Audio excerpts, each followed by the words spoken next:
سلام، حالتون چطوره؟ توی استوری قبلی من آموزش کامل ثبت نام توی سایت تریدینگ ویو رو براتون گذاشتم. حالا یه سایت دیگه که خیلی مهمه که تریدرها هر روز این سایت رو چک بکنن، سایت فارکس فکتوریه. حالا این سایت اصلا چیه؟ به چه دردی میخوره؟ این سایت میاد اخباری که روی بازار فارکس منتشر میشه رو میذاره. البته سایت های دیگه هم هستن که اخبار رو منتشر میکنن، اما خب این سایت خوبیه واسه اینکه شما روزانه اخبار رو چک بکنین و بدونین که چه ساعتی در روز قرار خبر روی بازار فارکس بیاد. حالا ما اول باید ثبت نام بکنیم توی این سایت. برای ثبت نام کردن اول که توی گوگل سرچ میکنید forexfactory.com و بعد که وارد سایت شدید این بالا روی گزینه جوین کلیک میکنید. خب این صفحه که براتون باز شد، شما اول یه یوزرنیم انتخاب میکنید. حالا من یه یوزرنیم و در قسمت بعد پسورد انتخاب میکنید. در قسمت بعدی دوباره پسوردتون رو تکرار میکنید. در قسمت بعد شما ایمیلتون رو وارد میکنید و در قسمت بعدی کشورتون رو انتخاب میکنید که برای من روی ایرانه و در این قسمت هم تیکه این رو در واقع فعال میکنید و بعد جوین فارکس فکتوری. خب این صفحه که براتون باز شده این که دیگه ثبت نام شما تکمیل شده. حالا شما روی این لینکی که اینجا براتون گذاشته کلیک کنید. اینجا پروفایلتون رو میاره، لاگین میشه توی حسابتون. اینجا میتونید تنظیمات رو تغییر بدید. اگر مثلا چیزی خواستید راجع به خودتون بنویسین یا هر چیز خاصی میتونید عکس بذارید. ما خیلی با اینا دیگه کاری نداریم. میایم دوباره توی صفحه اصلی خود فارکس فکتوری. خب من این توضیحی بدم روی این سایت بهتون که اصلا کجاهاش شما نیاز دارید که هر روز چک بکنید و کجاهاش مهمه. اولین کاری که شما باید بکنید اینه که ساعتتون رو تنظیم بکنید. میاد این بالا در قسمت راست اینجا روی این ساعت میزنید. اینجا تایم زونتون باید روی تهران باشه. اینو تنظیم میکنید، روی سیو ستینگ میزنید که ساعتتون روی ساعت تهران باشه. و بعد ما کلا با این یک قسمت کار داریم، با بقیه جاها کاری نداریم. اینجا شما توی ستون اول میبینید که یه تاریخ بهتون داده. قراره توی این تاریخ، مثلا این تاریخ امروز اینجا زده today، امروز قراره 4 تا خبر منتشر بشه. در قسمت بعدی به شما ساعت داده که توی مثلا ساعت 12 قراره 3 تا خبر منتشر بشه یا ساعت 1:30 قراره یه دونه خبر منتشر بشه. در قسمت بعدی به شما در واقع یه ارزی رو نشون میده. مثلا این 4 تا خبری که امروز قراره منتشر بشه فقط روی ارز پونده و تأثیری که داره فقط روی جفت ارزهایی که توشون پوند داره در واقع تأثیر میذاره و روی جفت ارزهای دیگه و نماد دیگه تأثیری نداره. و در این قسمت شما یک سری رنگ میبینید. حالا امروز خبرها فقط زرد رنگه. ما میریم خبرهای فردا رو ببینیم. روی این فلش کلیک بکنید میره روی فردا. ببینید زره تومارو.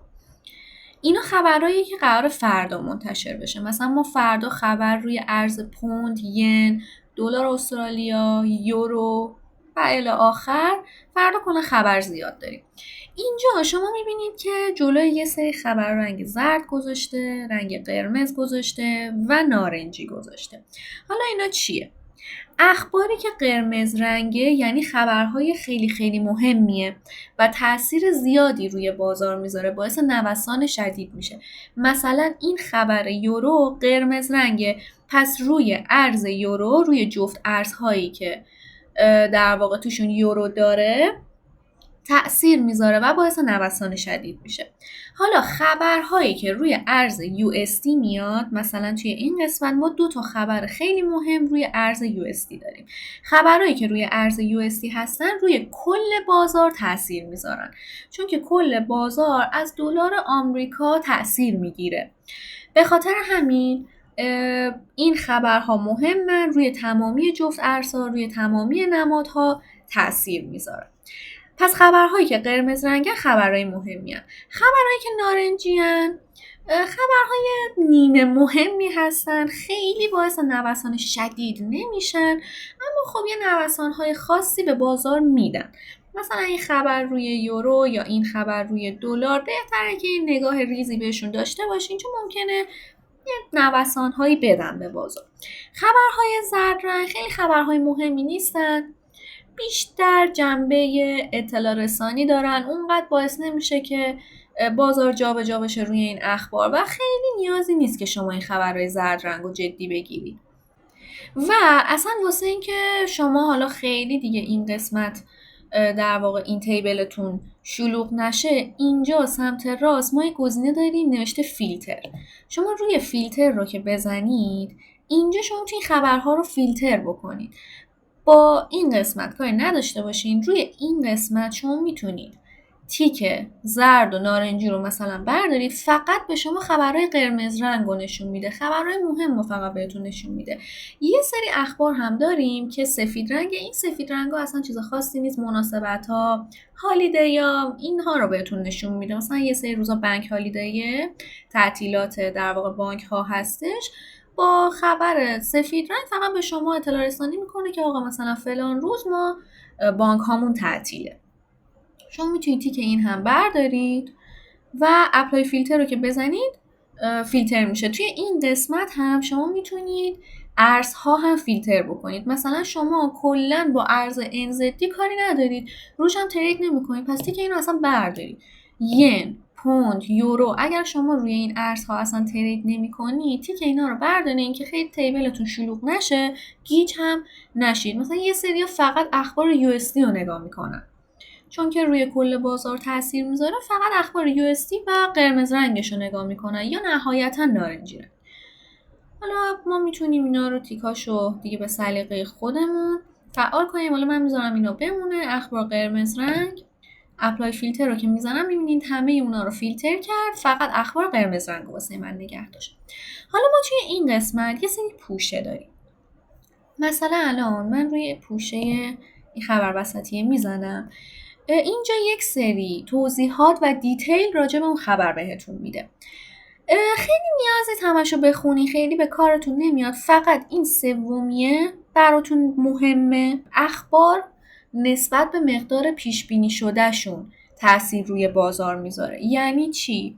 یعنی که خبری که قرار منتشر بشه اینجا اگر بیشتر از مقدار پیش بینی شده باشه، یعنی این اعدادی که اینجا پیش بینی شدن، یعنی پیش بینی میشه که قرار خبر در واقع اصلی که منتشر بشه چقدر باشه، بیشتر باشه یا کمتر باشه. پریویس در واقع عددیه که الان هست، مثلا CPI یورو الان 0.1%، اما پیش بینی میشه که این دفعه 0.3% بیاد. حالا ما باید منتظر بمونیم. حالا اینجا ساعت نداده برای این خبر روی یورو، یعنی مثلا این خبر روی USD ساعت 5:30 بعد از ظهر منتشر میشه.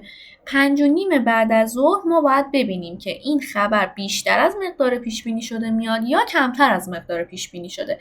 اینجا نوشته که اگر بیشتر از مقدار پیش بینی شده باشه برای این ارز خوبه.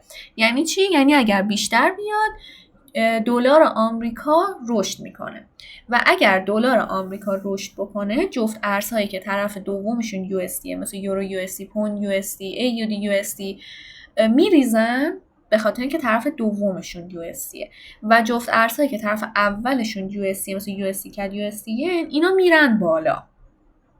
و در ازاش اونس جهانی طلا میریزه، بورس آمریکا هم میریزه. پس اینا رابطه مستقیم با هم دیگه دارن. پس نیازه که شما توی این قسمت دیتیل فقط هم یه قسمت رو بخونین که اگر خبر منتشر بشه بیشتر باشه یا کمتر باشه چه تأثیر میذاره. توی این تیبل هم برای شما هیستوری گذاشته، تاریخچه این خبر رو گذاشته. مثلا این خبر توی این در واقع تاریخ ها منتشر شده و نتیجهش هم این بوده. مثلا توی 25 جون خبر بالاتر از مقدار پیش بینی شده اومده. پس توی این روز چه اتفاقی افتاده؟ دلار رشد کرده، دلار رفته بالا. توی فارکس فکتوری همینا رو بدونین کافیه، همینا رو چک بکنید کافیه. پیشنهاد من به کسایی که فاندامنتال بلد نیستن اینه که اصلا زمان خبر ترید نکنید، فقط یه ریز نگاهی داشته باشید که آقا ساعت 5:30 قرار خبر منتشر بشه، پس من ساعت 5:30 ترید نکنم، وایسم ببینم چه اتفاقی میفته، بعدش با علم فاندامنتالی که با علم تکنیکالی که دارم تریدم رو انجام میدم. خیلی پیشنهاد نمیشه که این کار رو انجام بدین. چرا؟ چون زمانی که خبر منتشر میشه، مخصوصا خبرهای قرمز رنگ و مهم، بازار یک دفعه اسپایک بزرگی میزنه و اتفاقی که میفته و برای من هم افتاده اینه که زمانی که در واقع اسپایک اتفاق میفته، استاپ لاس شما ممکنه که فعال نشه و استاپ لاس شما رو رد میکنه و یه دفعه‌ای باعث میشه که حسابتون کال بشه.